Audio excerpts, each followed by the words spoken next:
Assalamualaikum warahmatullahi wabarakatuh. Alhamdulillahirabbil alamin.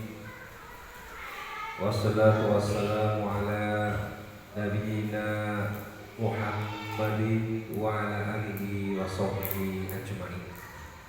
Asyhadu an la ilaha illallah wa asyhadu anna Muhammadan abduhu wa rasuluh. Rabbi shrah li sadri wa yassir li amri wahlul 'uqdatam min lisani yafqahu qawli. Amma ba'du, ayyuhal hadirun, ahlan wa sahlan fi syahri Ramadan. Walhamdulillahirabbil alamin.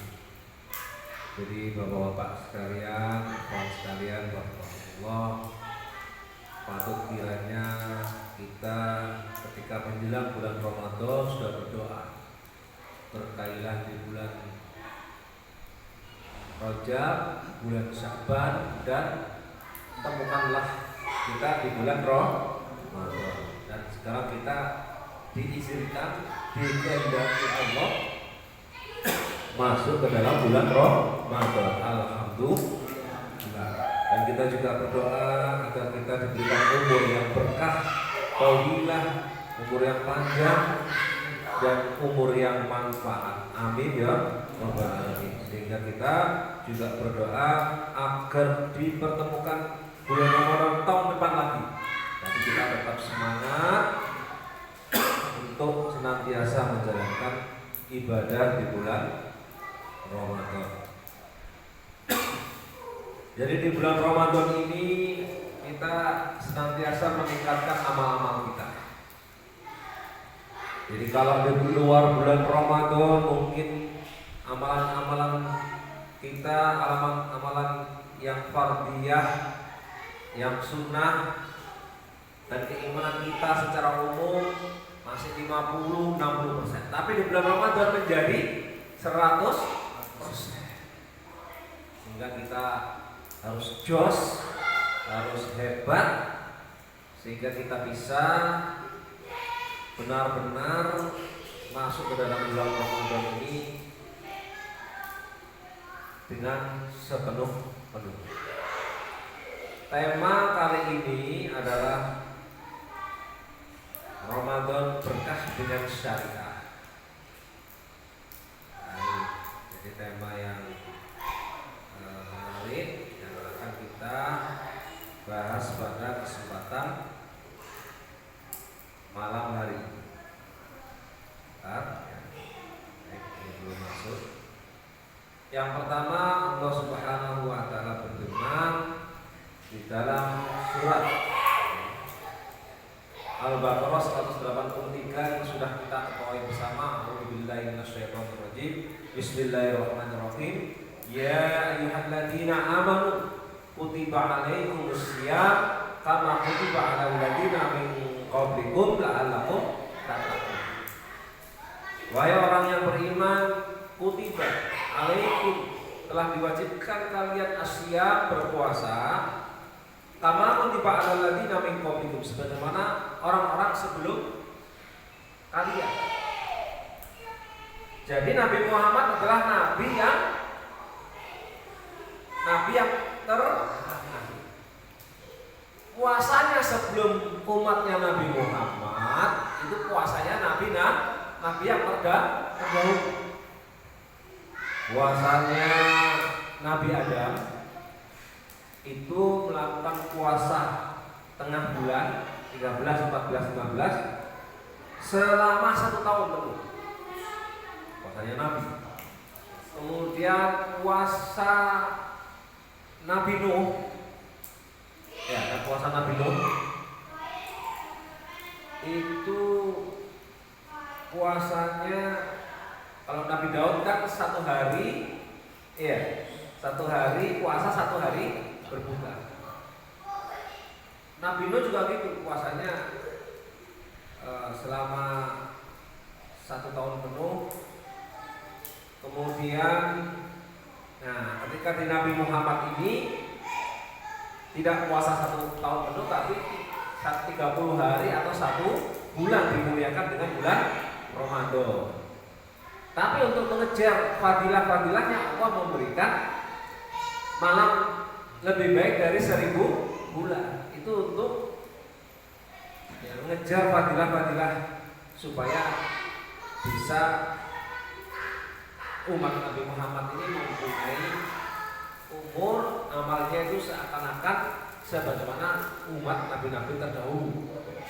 Ya, seperti Nabi Adam itu usianya 900 tahun, ya, Nabi Nuh, dan juga Nabi Adam itu tingginya sekitar 25 meter. Jadi ada, kalau di internet kita cari itu ada bajunya Nabi Adam itu panjang besar gitu. Ini materi ternyata tidak bisa dimasukkan ke kendala teknis. Ini saya sudah siapkan lewat PowerPoint yang ada di video. Yang kedua, bahwa inti takwa. Jadi di dalam surat Al-Baqarah kan la'allakum tattaqun, agar kalian senantiasa bertakwa. Ini namanya kalau di dalam ayat yang lain la'allakum turhamun, betul ya? La'allakum tadakkarun. Nah ini la'alla kalau di akhir ayat terus kemudian ada kesimpulannya itu, nah, istilahnya mafhum ghoyah. Jadi mafhum itu adalah pemahaman al-ghoyah, itu adalah tujuan. Jadi dalam surat-surat Al-Quran itu ada tujuan-tujuan tertentu. Termasuk puasa ini la'allakum tattaqun, agar kalian senantiasa bertakwa. Inti takwa yang pertama adalah at-ta'ah, yaitu menjalankan taat, yaitu menjalankan seluruh perintah dan larangannya. At-ta'ah maknanya tattaqun di situ. Yang kedua adalah kehati-hatian. Jadi supaya kita ya ada al-khauf. Al-khauf itu adalah rasa takut, war-raja, dan berharap hanya kepada Allah Subhanahu wa taala. Jadi orang yang bertakwa itu selain menjalankan ketaatan juga senantiasa rasa takut ya, dan berharapnya hanya kepada Allah. Itu adalah makna takwa di dalam Al-Baqarah 183. Kemudian dilanjutkan Ramadan, bulan syariah ini, dengan menjalankan Al-Quran. Sebagaimana Allah berfirman di dalam surat Al-Baqarah 185, A'udzubillahi minasyaitonir rajim. Bismillahirrahmanirrahim. Syahrul Ramadan alladzi unzila fihil Qur'an hudal linnas wal bayyinatin minal huda wal furqan. Jadi Al-Baqarah 185. Alhamdulillah kopinya sudah datang. Ngaji dan kopi. Saya jejer minum sama kopinya. Kita lanjut ke Ramadan Al-Quran 185 tadi, pemahaman tentang Syahrul Ramadan. Allah Subhanahu wa taala berfirman Syahrul Ramadan. Ini adalah, jadi gini, Bapak sekalian, Bapak sekalian ya, di dalam Al-Quran itu cuma ada 3 posisi kalimat di dalam Al-Quran. 1 isim, yang kedua fi'il, yang ketiga huruf. Syahrul Ramadan ini isim, yaitu bulan Ramadan. Isim jadi yang menggambarkan waktu. Syahrul Ramadan dari bulan Ramadan alladzi ya, yang unzila telah diturunkan fihi di dalamnya Al-Quran. Apa fungsi Al-Quran? Sesuai Al-Quran ayat ini. Jadi fungsi Al-Quran diturunkan itu yang pertama adalah menurut 185 Al-Baqarah. Yang pertama Al-Quran sebagai hudan, sebagai petunjuk. Maksudnya petunjuk ini adalah sebuah undang-undang sebuah hukum, sebuah peraturan yang dijalankan oleh umat manusia. Ini namanya petunjuk. Apakah menggunakan wahyu Allah, apakah menggunakan peraturan hawa nafsu manusia? Kalau Al-Quran dijadikan petunjuk, maka peraturan, undang-undang, dan segala macamnya merujuk kepada peraturan Allah yang paling tinggi. Hudan linnas, jadi jelas, yaitu petunjuk bagi manusia. Yang kedua, fungsi Al-Quran diturunkan wal bayyinati minal huda, dan menjadi penjelas-penjelas bagi petunjuk tersebut. Maksudnya adalah Al-Quran ini adalah wahyu yang diturunkan oleh Allah, ya, melalui perantaraan malaikat Jibril, disampaikan kepada Nabi Muhammad. Jadi apa yang saya sampaikan tadi langsung 4 poin. Allah menurunkan kepada malaikat berupa wahyu Al-Quran 3, terus kepada Nabi Muhammad. Jadi ini akidah tauhid. Ngerti maksudnya ya? Jadi wal bayyinati minal huda, penjelasan bayan ini adalah peraturan yang dilaksanakan oleh manusia, apapun itu. Makanya hukum Islam itu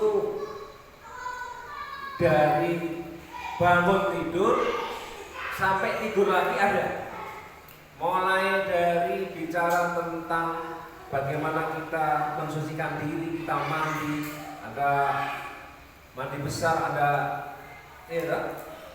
toharoh ya, bab toharoh, ada mandi besar, junub ya, kemudian dibagi-bagi klasifikasi lagi sampai ngatur ke ketatanegaraan, sampai ngatur di kamar mandi, sampai ngatur di hubungan suami istri, sampai ngatur pewaris. Jadi Al-Quran itu petunjuk yang lengkap, sempurna.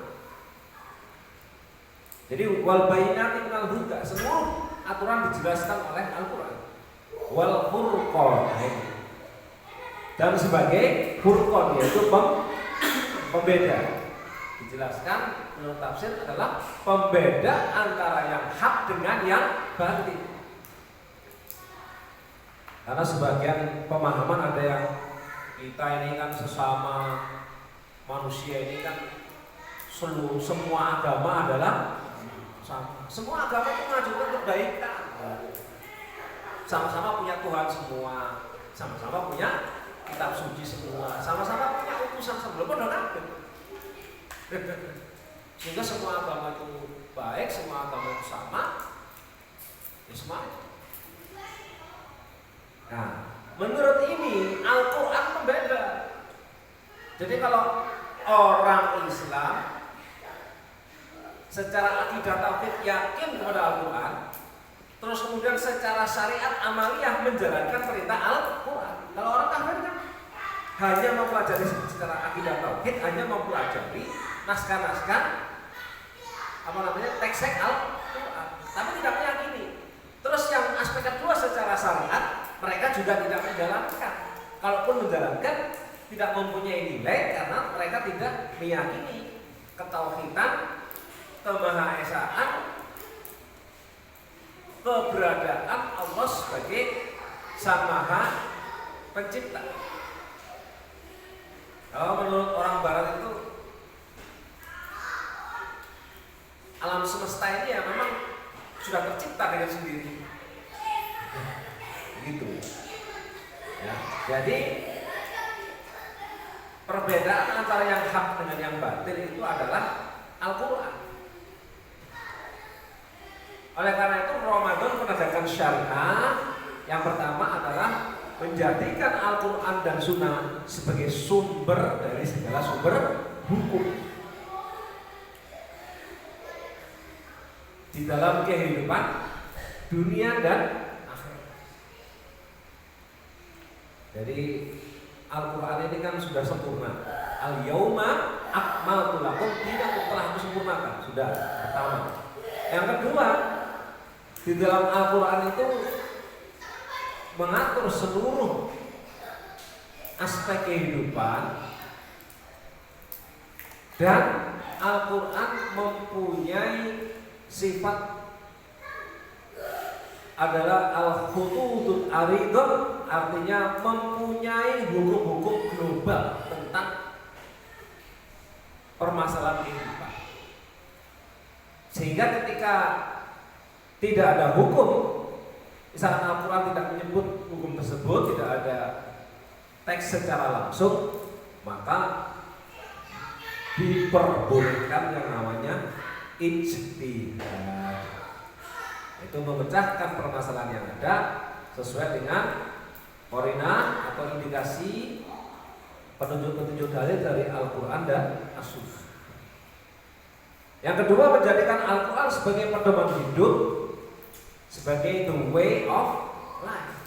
Jadi Al-Quran adalah satu-satunya sumber kebenaran di dalam hidup kita. Makanya kalau kita mempunyai seluruh permasalahan, kembalikanlah kepada Al-Quran. Al-Quran luar biasa kalau kita mengetahui rahasia-rahasianya, semua sudah ada dalam Al-Quran. Jadi Al-Quran ini sebagai the way of life, sebagai panduan hidup, sebagai gaya hidup dan cara hidup seorang muslim. Jadi selain kita membaca tartil Al-Quran, juga menghafalkan Al-Quran, ya. Kemudian istilahnya menjadikan gaya hidup Al-Quran itu dalam kehidupan kita sehari. Jadi seperti kita ini memang perlu memacu dan memotivasi diri kita masing-masing. Kalau mungkin sehari kita tadarus di rumah, setelah subuh 5 lembar bolak-balik, nanti ya setelah siang agak sore 5 lembar bolak-balik, itu sudah satu juz. Itu membaca. Nah, kalau misalkan kita yakinkan, kita niatkan dalam diri kita setiap hari selama bulan Ramadan itu menghafalkan satu ayat, berarti 30 hari berarti berapa? 30 ayat. Itu sudah lumayan gitu. Tapi hafal, ya artinya sebagai tabungan kita keluar dari bulan Ramadan, nambah sakofan, nambah ilmu kita terhadap Al-Quran.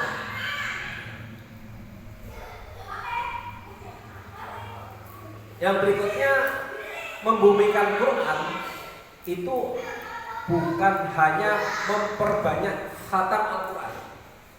Memang kalau kita mengkhatamkan misalkan dalam satu hari 1 juz, berarti kita 30 hari berarti genap khatam Al-Quran.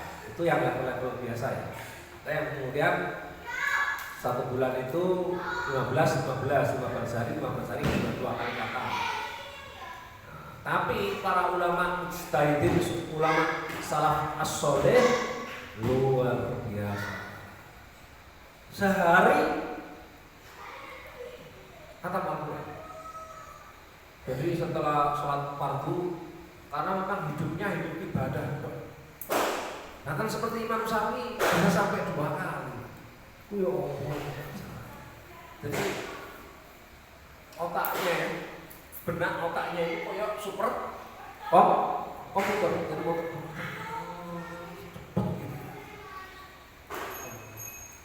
nah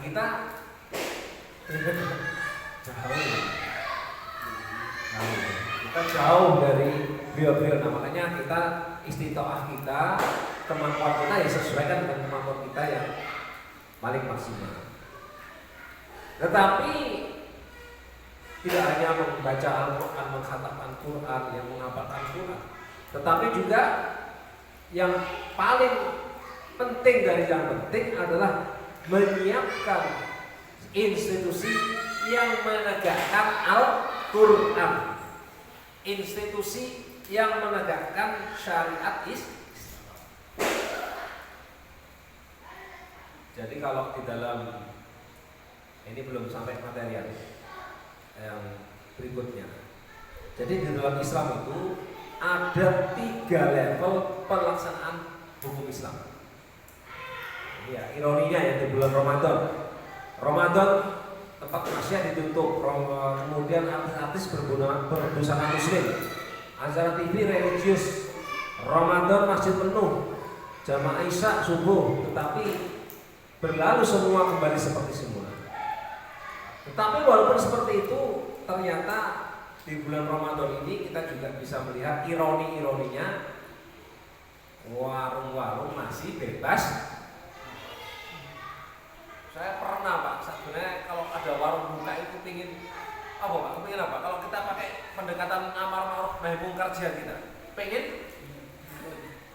Yo, hah? Terus boleh? Ya boleh no warung ya Pak. Kalau kita mau pendekatan ekstrim ya, kalau mau amar ma'ruf, tapi kan itu nggak boleh, ya nggak boleh. Kan ada aturan hukum.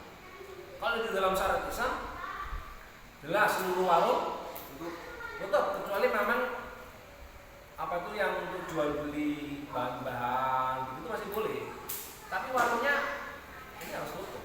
Kalaupun ada yang tidak puasa, nah itu nanti ada al-hakim atau qadhi yang nanyai, kenapa Anda tidak berpuasa? Ditanya. Jadi qadhinya itu qadhi isbah yang menegakkan amar ma'ruf nahi munkar. Kalau pendekatan kita sekarang ya, yang kita cantol, itu hakimnya itu nanti keliling ke RT-RT, ke kampung, ke RW, didampingi Satpol PP. Langsung penegakan isbah. Kenapa Anda tidak berpuasa? Ditanya detail. Kalau memang ternyata, tapi kalau di sini kasusnya di Beringin alasannya bekerja. Ini banyak ini belakang ini. Kalau pas bulan puasa, waktunya istirahat, yang dari pabrik depan mesti ke belakang minta dibuatkan makan. Nah makanya perindustrian di dalam Islam itu juga diatur bagaimana supaya produksi mesin itu berjalan, tetapi secara kapasitas kemanusiaan, secara humanis juga bisa dipenuhi, sehingga tidak menjadi kapitalis seperti sekarang ini. Dan ini kapitalis semua, itu hanya mesin. Kalau mesin itu mandek operasi, itu namanya rugi kan gitu.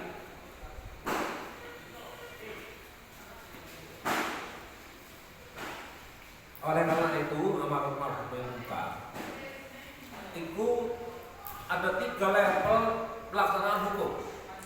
Yang pertama level individu, menegakkan amar ma'ruf nahi munkar secara individu, menegakkan dakwah secara individu. Yang kedua adalah level jamaah masyarakat, komunitas. Tapi komunitas tertentu keperangkat kelurahan atau kecamatan, Pak ini ada warung yang masih buka di bulan Ramadan, ini seperti itu. Yang ketiga level yang paling tinggi yaitu level daulah atau negara. Kalau undang-undang negara, level negara itu sudah mengatur dilarang beroperasi warung-warung yang semula jam pagi jam 7 sampai sore buka, jamnya digeser, berarti menjelang buka puasa itu buka sampai subuh, sampai sahur, kan sama jamnya. Kecuali yang pasar induk yang memang menyediakan kebutuhan pokok, itu tetap buka, karena mereka untuk kan beli bahan-bahan mentah dan setengah jadi kan, jadi nggak langsung matang. Nah itu gambarannya seperti itu. Jadi kalau pendekatan kita individu udah lama, pendekatan secara jamaah, jam sini yang di daerah sini, yang di daerah sana tetap ada jamaah. Tapi kalau dengan pendekatan negara satu, kecamatan, satu kabupaten, satu kota, satu provinsi, satu negara. Satu kali klik tombol apa? Nama? Jalan semua. Nah itu pendekatan sistem namanya. Nah dakwah kita bagaimana? Itu namanya nanti ada materi yuk ngaji kita namanya marhalatud dakwah. Jadi setelah ini adalah kajian-kajian pemantik. Di dalam forum ini kita sudah menyediakan follow up berupa yuk ngaji dalam kajian halakoh itu 12 kali pertemuan, 8 kali pertemuan materi dasar Islam, 4 kali pertemuan materi intensif. Jadi nanti ini materi-materi kita ini pemantik. Nanti di follow up di yuk ngaji di forum studi Islam. Kita lanjutkan. Kenapa kita bersikap seperti ini? Karena Allah yang memerintahkan. Surat Al-Baqarah 208. Ada yang hafal? A'udzubillahi minasyaitonirrajim. Bismillahirrahmanirrahim. Ya ayyuhalladzina amanu udkhulu fis-silmi kaffah wa la tattabi'u khutuwatis syaiton innahu lakum aduwwum mubin. Yang artinya ya ayyuhalladzina amanu, wahai orang-orang yang beriman kepada Allah, malaikat, Rasulullah, kitabnya, yaumul akhir, wal qadar. Apa yang diperintahkan? Udkhulu ini fi'il apa isim?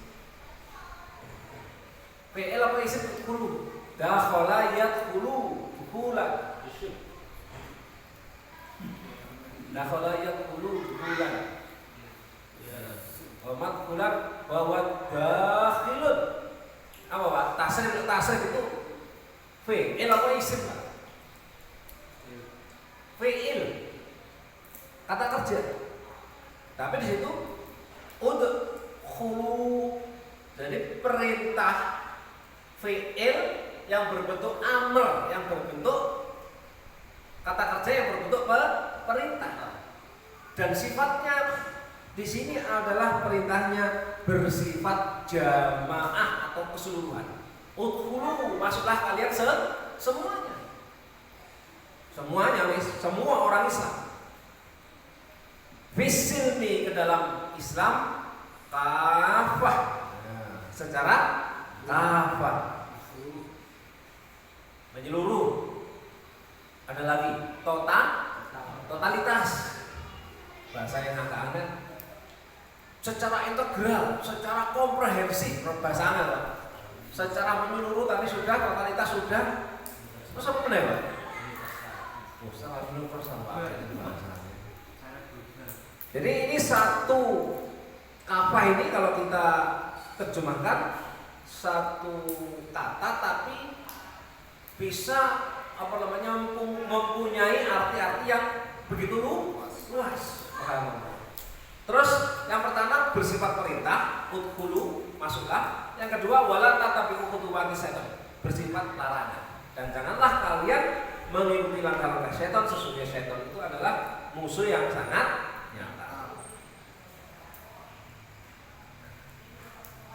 Kemudian cakupan syariat Islam tadi sudah saya jelaskan, level pelaksanaan hukum Islam, individu, jamaah, sama negara. Fardiyah itu individu, jamaah itu masyarakat kelompok, daulah itu negara. Terus saya tanya sekarang, kalau berpuasa itu ikut yang mana? Cakupan yang mana levelnya? Berpuasa? Berpuasa, individu, sholat. Jadi memang bertingkat hukum di dalam Islam itu. Saya kalau sholat sunnah biasa individu, tapi begitu sholat jamaah masuk hukum yang kedua. Iya kan? Terus sholat dihukum level yang ketiga. Saya tanya Pak, ini jamaah yang di kampung kita, di desa kita, di kecamatan kita yang melaksanakan sholat, yang tidak melaksanakan sholat masih ada nggak? Dengan pendekatan yang ketiga, daulah negara, maka nanti hakim hisbah itu bisa memaksa orang-orang yang tidak sholat itu untuk sholat. Kesimpulannya Pak, kalau semua orang sholat semua, masjid ini kira-kira cukup gak satu lembaga? Cukup. Efektivitas pelaksanaan pendekatan hukum Islam dengan level ketiga. Kalau level kedua ya kita mau mulai muka ya, aja misalkan dengan teman-teman jamaah kita, jamaah apa namanya takbir kita, dengan jamaah secara berkelompok kita mengajak masuk masjid. Itu level 1 dan level 2, tapi belum menyentuh level 3. Nah, yang diperjuangkan secara kafah ini 1, 2, dan 3. Tidak ada sesuatu itu yang tidak mungkin menerapkan Islam secara kafah. Kalau sulit, iya. Tapi kalau tidak mungkin, kalau mungkin itu apa? Merupakan sudah kehendak Allah. Yang dihisab kita ini nanti ikhtiar mukhayyar kita, aktivitas kita yang bisa kita perankan ini yang dihisab. Untuk masalah kapan datangnya pertolongan Allah itu hak prerogatif Allah. Itu ceritanya. Kita lanjutkan. Tadi sudah saya jelaskan ya. Jadi Allah tidak akan mewajibkan sesuatu manusia yang tidak sanggup dan mustahil. Jika Allah mewajibkan sesuatu, pasti sesuatu itu mungkin, bukanlah hal yang mustahil. Jadi kalau kita ingin menerapkan syarat Islam secara kafah, secara universal saat dunia, bisa kan? Kalau secara ikhtiari kita sekarang kompak, ada sinergitas. Apa sinergitas? Kerjasama yang hebat antara individu, jamaah dengan jamaah, antara kelompok ormas gitu. Kemudian saling membangun kekuatan yang sama. Apakah tidak mungkin? Kalau Allah nanti menurunkan pertolongannya, berarti sangat mungkin.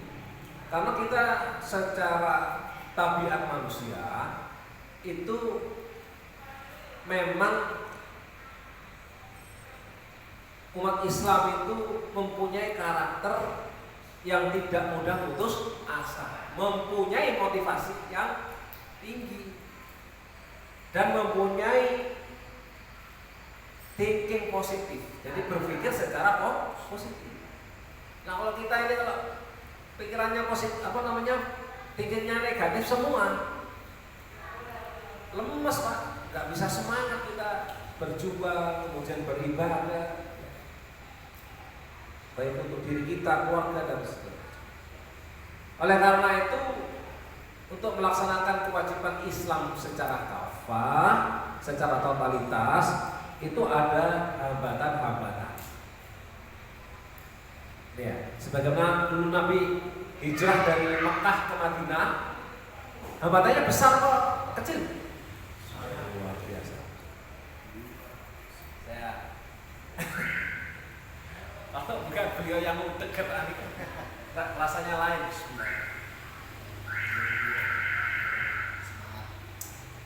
Saya tanya, ini kopinya itu kopi bubuk yang ditaruh di situ, Pak? Benar, saya kalau ngaduk sendiri beda rasanya. Ya Allah, tapi nggak percaya. Jadi kalau kita lihat perjuangan Rasulullah itu luar biasa, kita ini masih belum ada apa-apanya.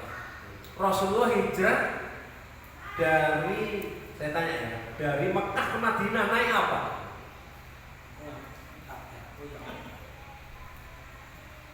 Naik kuda, naik onta, apa jalan kaki?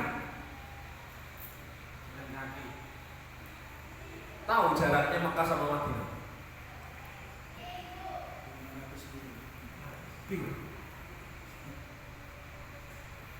Lebih.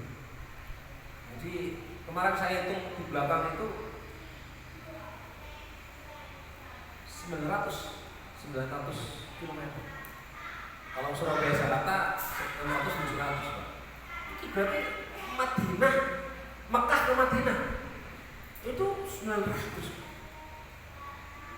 Berarti ini itu jalan kaki. Kita bayangkan kita menjadi sahabatnya Rasul yang mendampingi Rasul hijrah sama Pak yang jalan Abu Bakar. Kok gak gempor gitu. Karena Rasulullah supaya tidak dikejar sama kafir Quraisy itu gak lurus jalurnya Pak. Jadi supaya mengelabui musuh ke Yasin ke Madinah itu gak lurus gini, muter meneng muterin gunung balik ini. Jadi untuk menghilangkan berarti yang ketemu Rasulullah lebih dari itu. Subhanallah. Makanya kalau ada jalan Surabaya Jakarta yang biasa nggak lewat sini ya, lewat Krian ya. Masih ada nggak? Nggak ada ya. Setelah pandemi nggak ada ya. Iya. Oh iya. Setelah pandemi. Ya. Itu nggak ada apa-apanya berarti Surabaya Jakarta 30 kilo, 45, 60 kilo. Saya belum pernah itu, cuma jadi penonton. Ya Allah, ya. Itu perjuangannya Rasulullah sampai menginap berhari-hari. Ya Allah. Luar biasa. Yaitu perjuangan Rasulullah yang dan para sahabat yang wajib kita tiru perjuangannya. Jadi kita ini masih belum ada apa-apa, jiwa, harta, ya, nyawa, keluarga masih nggak ada bandingnya. Apalagi ngaji kopi kacang kiri kadang ya malu kita Pak. Maksudnya kita ini kok sewenak nemen gitu loh kan. Ya subhanallah, subhanallah, subhanallah. Si enak ngene kadang saya. Iya. Jadi perjuangan menegakkan Islam secara kafah itu ada hambatan dari luar dan dari dalam. Yang pertama dari luar. Para pemimpin adidaya negara-negara barat seperti Tony Blair itu menyatakan bahwa Islam dengan menegakkan syariat Islam secara kafah dengan adanya Imperium Islam, ya, yang ngomong Imperium Islam itu adalah ideologi iblis, ya, ngomong the devil ideologi, hebat. Jadi Islam sudah distigma Islam yang kafah itu ideologi saya. Luar biasa perang. Ini perang pemikiran, perang perasaan, perang kebudayaan, perang kata-kata, perang semua. Kalau yang menurut Jenderal TNI siapa? Gatot Nurmantio itu adalah perang asimetris, perang sing gak kelihatan. Maksudnya tidak bawa bedil terus saling berhadapan-hadapan. Tapi ngerampok sumber daya alam, jajah pikiran, jajah lewat undang-undang. Omnibus Law itu kan dipaksakan pemerintah sama Mahkamah Konstitusi secara formal material cacat hukum di-drop, nggak boleh berlaku. Ini masih terus pemerintah memberlakukan lagi. Jadi itu 2022 kemarin sudah MK sudah supaya di-drop. Tapi pemerintah tetap Jokowi tetap memaksakan undang-undang omnibus itu. Ini contohnya ya, contoh. Jadi Islam kafah itu akan menghilangkan Israel dari peta dunia. Ini yang menakutkan mereka. Jadi memang ada level hadis Pak, ada level mutawatir, ada level ahad. Kalau level ahad ini satu hadis diriwayatkan oleh satu orang sahabat. Level mutawatir yang meriwayatkan Aisyah, Abu Bakar, Umar, Zaid bin Harisah, dan ini mutawatir. Hadis-hadis yang ahad ini dibagi lagi seperti yang kita ketahui. Ahad sahih, ahad hasan, ahad dhaif. Riwayat-riwayat yang hasan itu juga meriwayatkan sebagian bahwa nanti di akhir zaman itu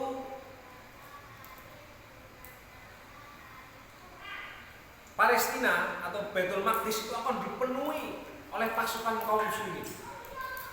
Tapi pasukan kaum musliminnya itu berasal dari timur. Ngerti maksudnya? Jadi timur ini ditunggu untuk membebaskan Palestina. Timur ini siapa? Bisa maknanya lebih dari satu pemahaman, bisa Afghanistan, Pakistan, bisa Indonesia. Membebaskan Palestina. Ini hadis-hadisnya tapi masih diperdebatkan, tapi ini ada riwayat. Maksudnya tidak lewat periwayatan mutawatir, tapi ahad, hasan bisa menjadi sahih, atau kalau misalkan kriteria tertentu dia bisa dhaif. Tapi ini ada hadis. Beberapa imam meriwayatkan. Karena hadis-hadis ini tidak terkait dengan akidah dan ibadah dan syariat yang secara qat'i, tapi ini adalah ikhbar. Ngerti? Artinya kalau hadis ini tidak kita yakini penuh, itu tidak mengganggu akidah kita, keimanan kita. Tapi kalau hadis tersebut sudah berlaku atau terjadi, maka qat'i sudah terjadi.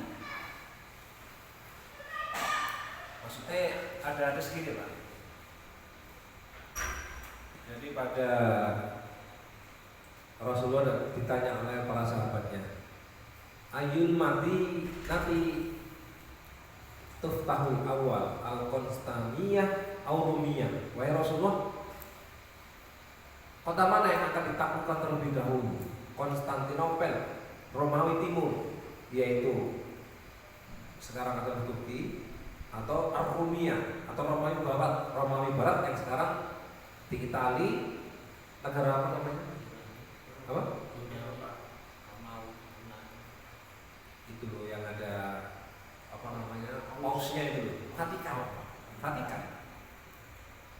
Nah, ternyata hadis yang diriwayatkan sahabat ini memang periwayatannya sebenarnya ahad saja itu. Ternyata yang ditaklukkan oleh umat Islam tuftahul awal Konstantinopel, ibu kota Turki apa namanya? Istanbul. 800 setelah hadis itu disampaikan Rasulullah kepada para sahabat. Berarti janji bisyarah atau kabar gembira ini menjadi qat'i. Secara fakta, secara waqi'i sudah terlaksana. Yang belum terlaksana Imperium Romawi yang sebelah mana? Yang sebelah Arumiyah atau Romawi Barat yang sekarang ini Vatikan. Kapan Vatikan akan ditaklukkan? Belum terjadi. Kapan terjadinya? Wallahu a'lam. Berarti kalau terjadi, berarti apa? Berarti hadis ini sudah. Jadi namanya hadis-hadis nubuwah tentang isyarat nubuwah kenabian di akhir zaman itu kan belum terlaksana. Kalau sudah terlaksana berarti baru sedekah Rasulullah. Jadi Rasulullah benar mengucapkan hadis ini sesuai dengan prediksi. Kapan? Jawab cepat apa jawab sulit ya? Jadi kalau kita bayangkan terjadi persatuan umat Indonesia mengirimkan jundullah pasukan-pasukannya, kemudian bergabung dengan Afghanistan apa yang biasanya ramai di televisi, pasukan apa namanya? Taliban. Ya, Taliban. Kalau di hadis-hadis itu yang riwayat-riwayat itu kan memang akan ada bendera hitam dari timur. Nah, bendera hitam dari timur. Jadi ada bendera hitam, ada bendera putih, ada royatul sauda, ada panji yang berwarna hitam, ada liwaul abyad, ada bendera yang berwarna putih. Ini yang Rasul menyampaikan yang hitam, kelihatan. Bendera itu kalau tokoh Afghanistan terus munggah begitu Pak, terus nanti ngambung ke Timur Tengah, ngambung langsung ke Nah, jarak antara mana sudah saya itu, jarak antara Mekah ke Palestina Pak, 1.300 km. Saya hitung pakai Google apa namanya? Google apa? Anggur gitu kan? Pakai Google apa kita biasanya? Google Map. Bisa dihitung Pak. Oh, Google Map. Coba 1.300 km Pak. Kalau pakai kecepatan rata-rata, terus saya bayangkan zaman dulu rata-rata Mekah ke Palestina naik kuda dan apa namanya agak cepat begitu ya. Tapi sudah berbulan-bulan, paling cepat 2 bulan. 2 bulan.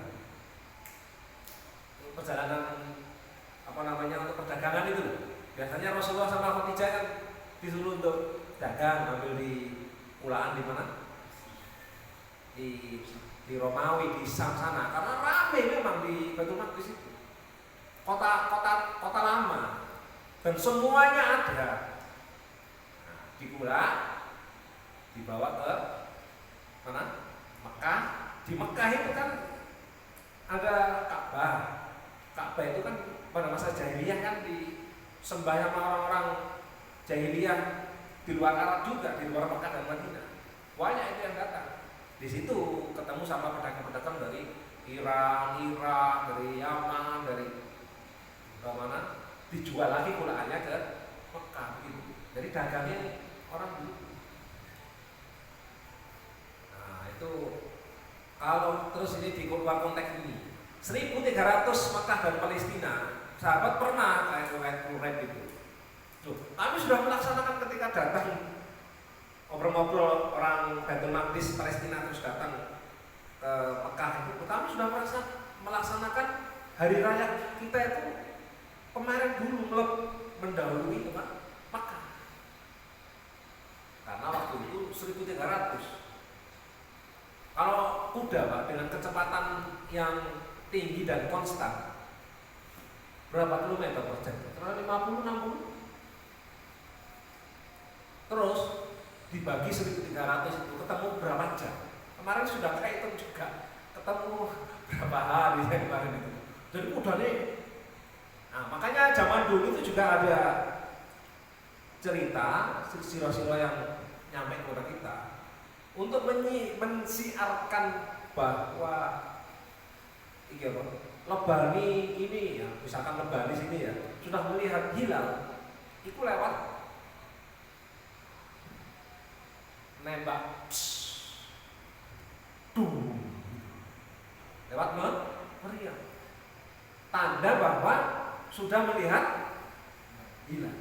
Zaman dulu di Timur Tengah seperti itu. Jadi supaya apa? Itu boom. Dengarkan yang agak jauh jarak mungkin sekitar 5 kilo, 10 kilo yang nggak bisa langsung komunikasi, nggak ada handphone, nggak ada sinyal, nggak ada apa-apa kan? Itu langsung dengar kan? Berarti langsung hari raya. Berarti boom. Sini paling sampai Pasinan situ dumnya Pak ya. Pasinan ke Drio, dum lagi sampai ke Kemiran. Jadi kan dum semambung. Semambung dum terus. Jadi apa namanya? Untuk mempercepat perjalanan. Cara begitu. Kalau sekarang ya bisa lebih cepat. Makanya nanti ini di luar konteks ini ya, tapi masih ada katanya untuk mewujudkan kesatuan umat di bulan Ramadan di awal Syawal itu sebenarnya gampang Pak kalau ada pemimpin. Kita pendekatan individu mesti setiap orang punya pendapat sendiri, pendekatan jamaah Al-Irsyad, MU, Ormas ini, Ormas Muhammadiyah segala macam punya pendapat sendiri. Nah, pendekatan kita yang ketiga ada sebuah kaidah amrul imam, perintah atau ijtihad imam yarfa'ul, menghilangkan al-khilaf bainan nas, perselisihan di antara manusia. Jadi mengikuti imam. Terus secara teknologi, jadi yang kita ributkan ini hilal atau samsiah atau matahari, bulan atau matahari Pak yang kita ributkan, satu awal Ramadan, satu Syawal. Bulan. Terus saya tanya bulannya itu ada satu atau dua? Gampang caranya. Nanti umat Islam ini, ya Allah, innalillahi wa inna ilaihi raji'un. Sampai sekarang kita umat Islam, Indonesia, Malaysia, Brunei, terus nih Pakistan, Afghanistan, Arab, gak duwe satelit. Amerika, Eropa, Jerman, China, itu wis ya Pak ya, punya satelit luar angkasa. Kita di Indonesia paling yang punyanya Telkom itu apa namanya? Satelit apa itu pun sudah tahu. Tapi umat Islam yang secara punya stasiun sendiri, jadi bayangkan, jadi ini bumi, terus kita punya satelit di atasnya. Terus sama saya dengan teknologi satelit, saya atur, saya perintahkan untuk mengikuti bulan siaran langsung seluruh dunia. Apa yang terjadi kira-kira? Jadi satu apa jadi dua? Jadi satu. Karena bulannya cuma satu. Jadi kalau sampai ono 2 hari yang berbeda itu kadang memang ya istihadnya kurang tepat. Istihadnya kurang tepat. Jadi kemarin sudah dijelaskan, ada hilal, ada ru'yatul hilal, ada apa namanya? Hisab. Yang ketiga itu matlak. Sebenarnya yang ketiga ini matlak ini yang penting, Pak. Kalau hisabnya Muhammadiyah, matlak itu adalah tempat titik tolak untuk ngeker bulan. Tolak ayat itu matlak pakai masdar tambahin mim, itu tempat untuk melihat bulan. Kalau Muhammadiyah matlaknya itu di Yogyakarta. Jadi ngitung hisabnya itu titik sentralnya Yogyakarta. Ngerti Pak? Nah, menurut Syafi'i, memang Imam Syafi'iyah maksud saya, pendapat yang mengikuti Imam Syafi'i, bukan Imam Syafi'inya sendiri, Pak. Kalau Imam Syafi'i sendiri, dawuh para ulama, idza sihal hadis wa huwa madhhabi. Ketika nanti pendapatku hujah, ku hadis, ku lemah, maka ikutilah pendapat yang sahih, yang lebih kuat dari itu. Enak. Jadi nggak ada yang fanatis taklid buta. Jadi pendapat pertama masalah matlak, tempat ngekernya bulan, itu ada yang memang Syafi'iyah taat dadul matlak. Matlaknya itu lebih dari satu. Pendapatnya yang 24 fasyah sesuai kita safar. Kita safar yang sholat digabung itu Pak, jamak kosong berapa kilometer? 90. Nah, 90-an. Berarti setiap radius 90 Pak Adi itu matlak dewi. Bayang nek sak Jawa Timur 90, itu ono berapa titik Jawa Timur kok? Paham maksud saya? Ngawi, Magetan, dan sekitarnya. Untuk sing daerah agak keluar sana Pacitan, agak ke Ponorogo, agak Trenggalek, sampai agak sedikit Jogja. Itu matlak dewi. Surabaya, Gresik, Bangkalan, Wahaulau dan sekitarnya. Untuk Malang ya dewi. Malang sampai Blitar. Bayang, itu kalau konsekuen mengikuti ta'adadul matlak. Nah, pendapat yang kedua, wahdatul matlak. Matlaknya itu satu, seluruh dunia itu yang kita tabani, yang kita ambil pendapat terkuat karena ngikutin bulan yang satu, rotasi mengikuti bumi kan. Jadi pendapat yang terkuat itu adalah wahdatul matlak. Maksudnya wahdatul itu kesatuan matlak, tempat dimanapun bumi berpijak, disitulah menjadi titik tolak. Jadi kita tidak membatasi Jogja sendiri, ngerti ya? Maluku sendiri, Maluku aja wis apa? Matlak dewi. Kalau Papua matlak dewi, ngerti maksud saya? Luar biasa. Laut gak dihitung, laut ya hitungan. Loh saya Indonesia kira matlak. Bisa jadi ribuan matlak, ngerti maksud saya? Aku belum ngitung nih. Panjangnya Indonesia itu piro, Pak? Belum sih. Teko Papua sampai teko Aceh. Terus sampai itu dibagi 90 km. Piro ketemu ya Allah. Ini pendapat yang kita wahdatul matlak. Di konferensi seluruh dunia namanya organisasi OKI apa namanya? OKI, organisasi konferensi Islam apa? Organisasi antar negara-negara Islam itu. Ketika di Mesir, ketika di beberapa negara itu, mari dalam kongres ini kita tetapkan untuk awal dan akhir Syawal, awal Ramadan dan awal Syawal itu kita membuat kesepakatan bersama, terus memiliki teknologi yang sama dengan kepanitiaan yang sama besar. Maksudnya sudah satu panitia. Tapi hanya sekedar organisasi konferensi Islam. Keputusan itu sudah dibuat, tapi oleh para penguasa nation state yang punya negara-negara masing ini, mereka tidak mau bersatu. Jadi Malaysia, Indonesia, Brunei itu sudah punya forum. Tapi ya itu tadi masih berdasarkan nation state. Kadang kalau di Mekah, Madinah sudah memutuskan awal Ramadan atau awal Syawal, Indonesia tidak mengikuti. Padahal kalau mengikuti Wihdatul Matlaq, mengikuti termasuk kesatuan hari raya Idul Adha, musim haji, mengikuti satu imam, selesai. Nanti ya, terus mari tidak ada perbedaan-perbedaan. Jadi pentingnya pemimpin atau seorang khalifah di dalam Islam. Jadi itu yang pertama. Jadi hambatan dari luar itu dari Tony Blair, dari siapa ini? George Bush ya. George Bush. Ini ya, kata-katanya George Bush yang sudah terjemah ya. Orang-orang ekstrim itu adalah mereka yang berhasrat, yang mempunyai keinginan memunculkan kembali visi kegelapan di Timur Tengah. Kurang aja. Jadi ini anak kekhalifahan itu dia ngomong visi kegelapan. Kurang aja.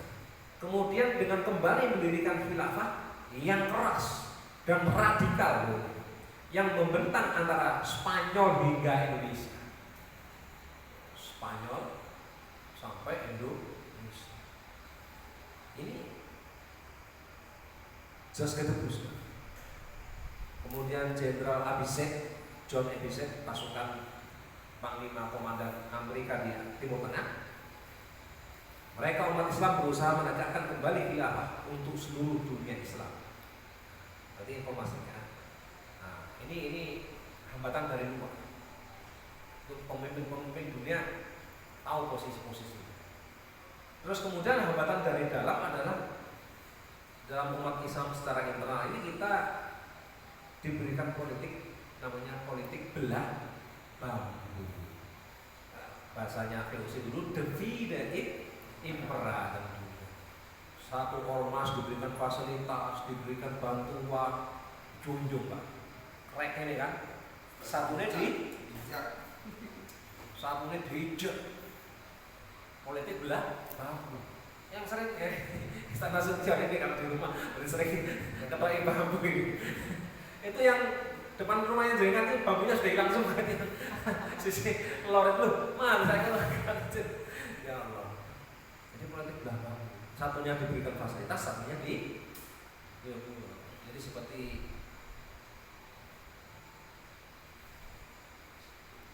mumpung belum dingin banget Pak. Antara kopi itu kalau panas dengan dingin itu sudah berbeda nih nilainya, rasanya.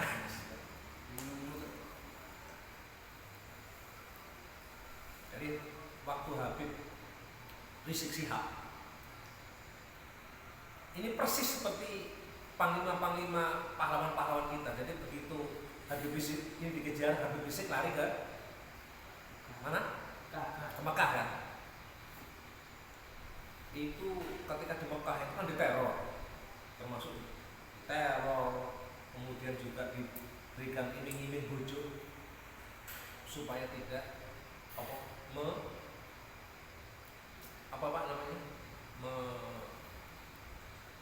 kontras dengan pemerintah, apa istilahnya? Apa? Konfrontasi. Iya, konfrontasi dengan pemerintah. Ditawari segini Pak. Berapa? Pinter? Hah? 1 triliun. Belum Habib Rizik nggak mau.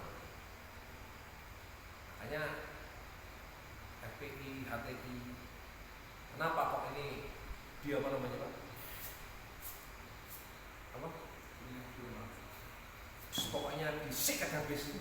Itu karena ini kan penguasanya kan bukan dia sendiri, tapi orang-orang di belakangnya yang nyetir itu adalah orang-orang yang benci terhadap Islam. Dan mereka dendam, terutama para konglomerat hitam, para Taipan, dan orang-orang apa ini Pak? Komunis dan sipilis. Jadi proyeknya kan menginginkan Ahok jadi bukan dia pilgub DKI. Setelah pilgub DKI Ahok jadi gubernur, itu kan Ahok dinaikkan jadi presiden. Itu sudah dibaca itu sama Amin Rais, Yusuf Kala, nulis sing main politik lokal, sehingga supaya Ahok ini orang kafir Kristen, Cina lagi tidak boleh memimpin negeri muslim terbesar. Orang-orang yang berpandangan politik dalam negeri itu concern terhadap masalah ini. Kemudian timbullah apa Pak? Yang penghinaan ayat Al-Maidah itu Hah? Ini Ahok ngomong apa? Jangan Al-Maidah itu dia Pak nomor apa? Ngomong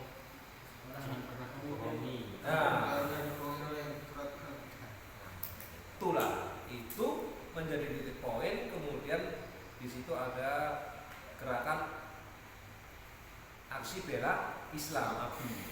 Kemudian ada 411, ada 212, 411, 212 sama kalangan Taipan sama intelijen itu.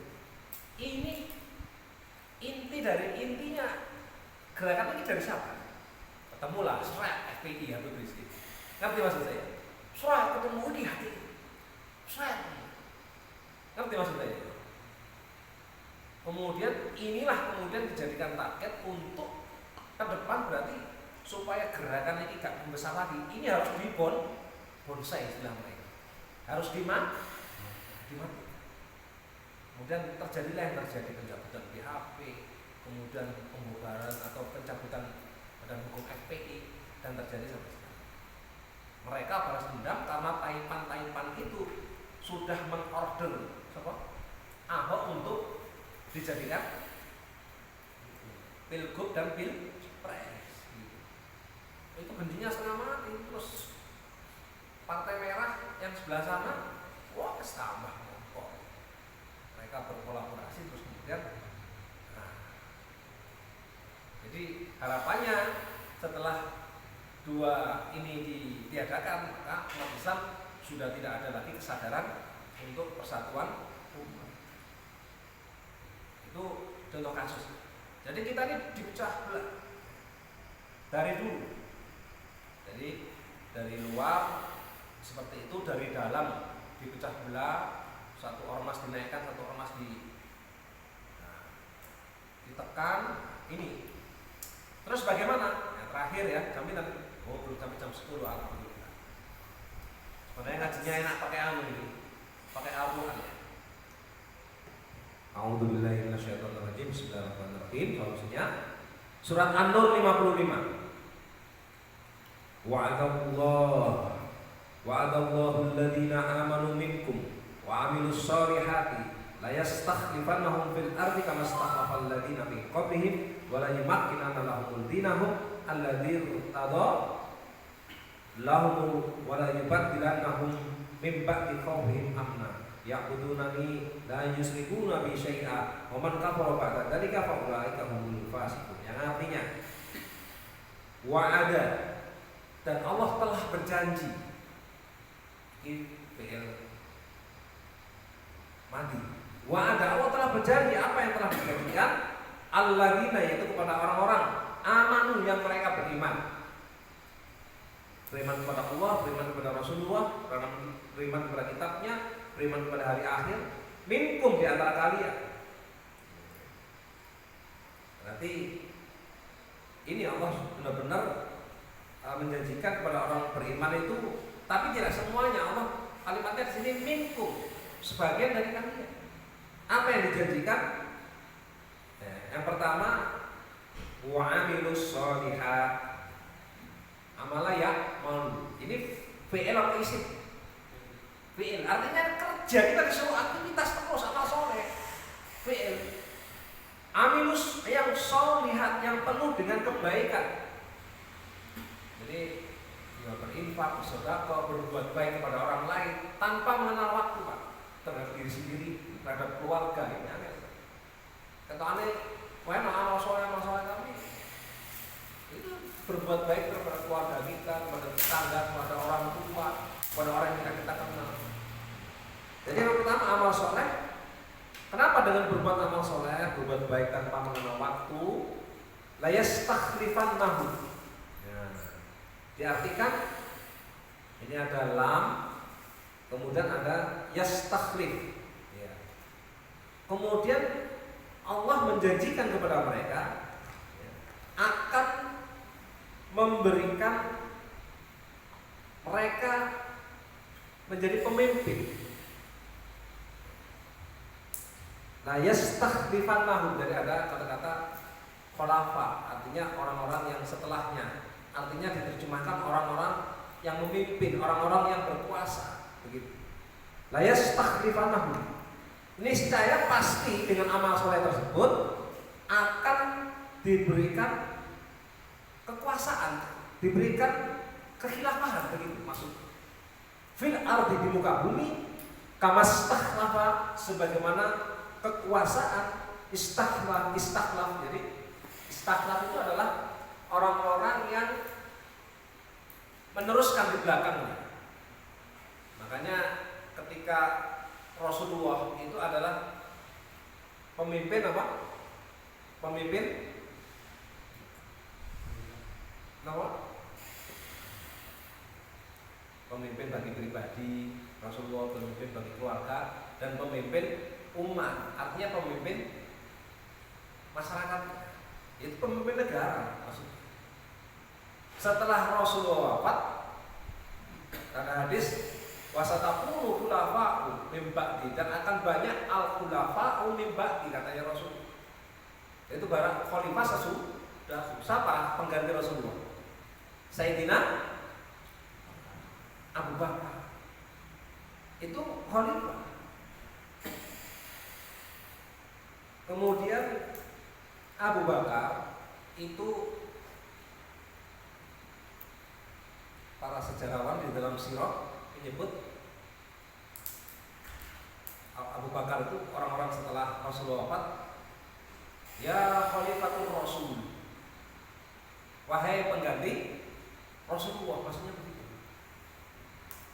Ketika Umar, ya Amirul Mukminin, ngerti maksudnya? Jadi sebutan-sebutan para pemimpin. Jadi kata-kata istiqlal itu khalifatul Rasul, Amirul Mukminin. Ya, kalau ada redaksi lain Khalifatullah, ada redaksi lain Imam, Imamul A'dham, pemimpin besar. Jadi kama stakhlafa saya terjemahkan secara bahasa dan secara sirah seperti itu. Alladzina min qablihim, sebagaimana orang-orang sebelummu, wala yumakkinana lahum, dan akan meneguhkan kedudukan kalian, dinahum, agama kalian, yang alladzin tardo, yang kemudian Allah ridho lahum kepada mereka, wala yubaddilannahum, dan Allah akan menggantikan mereka mimba di setelahnya khaufihim, dari rasa ketakutan, amnah, menjadi aman sejahtera. Sekarang kita al-khauf, ketakutan, atau amnah sekarang? Khauf. Sekarang ini orang hati-hati di media sosial, di screenshot, ya, dengan gak bijak di dalam bermedsos menyampaikan apa? Share-sharean. Oleh undang-undang ITE, pasal penghinaan dan sebagainya. Karena yang berkuasa adalah orang-orang yang anti terhadap Islamofobia. Nah, syaratnya kita dimenangkan, diberikan kekuasaan dari Allah ditutup oleh ayat ini. Kita perhatikan ya. Mim ba'di khaufihim, yang kemudian kamu setelah itu menjadi rasa yang takut, amna menjadi aman sentosa. Apa syaratnya kita dimenangkan oleh Allah? Ini penting. Ya'budunani, ya'budu. Fi'il apa isim atau huruf Pak? Fi'il. Jadi di Quran itu pokoknya gak huruf, ini isim, ini fi'il.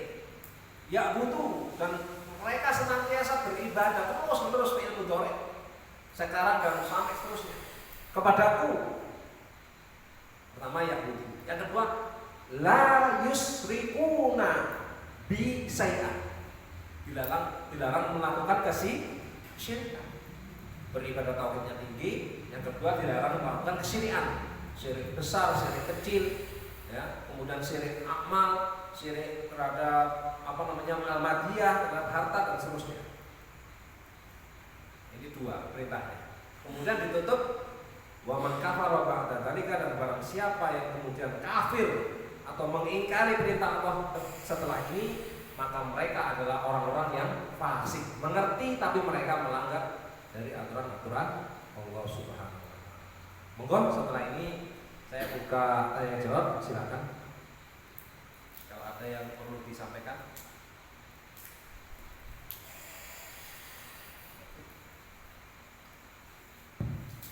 Monggo yang mau tanya kami persilakan. Assalamualaikum warahmatullahi wabarakatuh. Assalamualaikum. Kaitan dengan syariat berpuasa, ini mau saya tanyakan, gimana apabila kita itu habis berjima,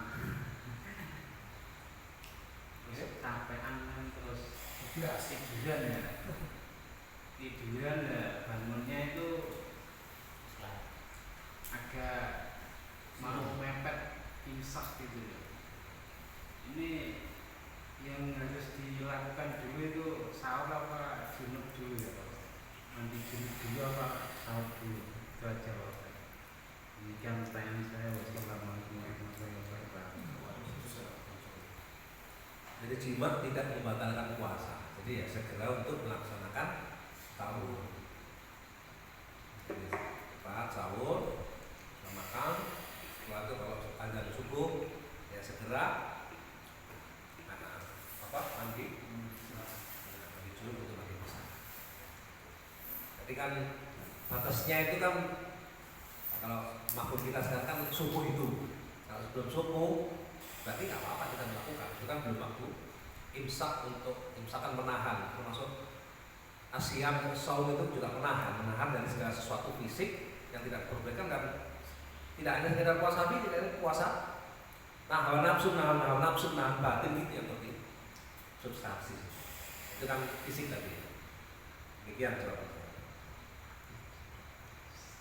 Monggo yang lain.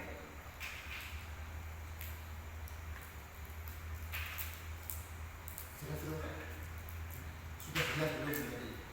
Jawabannya sudah kuat belum? Sudah berserah. Boleh. Makan dulu.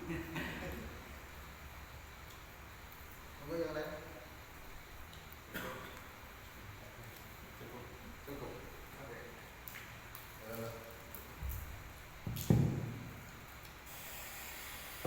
Masih ada yang mau bertanya? Monggo. Tadi biasanya tanya, bukan tanya. Cukup ya, cukup malam. Gimana? Sudah ya? Baik, alhamdulillah acara berjalan dengan lancar. Semoga bermanfaat dunia dan akhirat. Sebelum kita akhiri, kita baca istighfar 3 kali dan doa penutup majelis. Astagfirullahaladzim. Subhanallah, asyhadu an la ilaha illa anta, astaghfirullah. Assalamualaikum warahmatullahi wabarakatuh. Waalaikumsalam.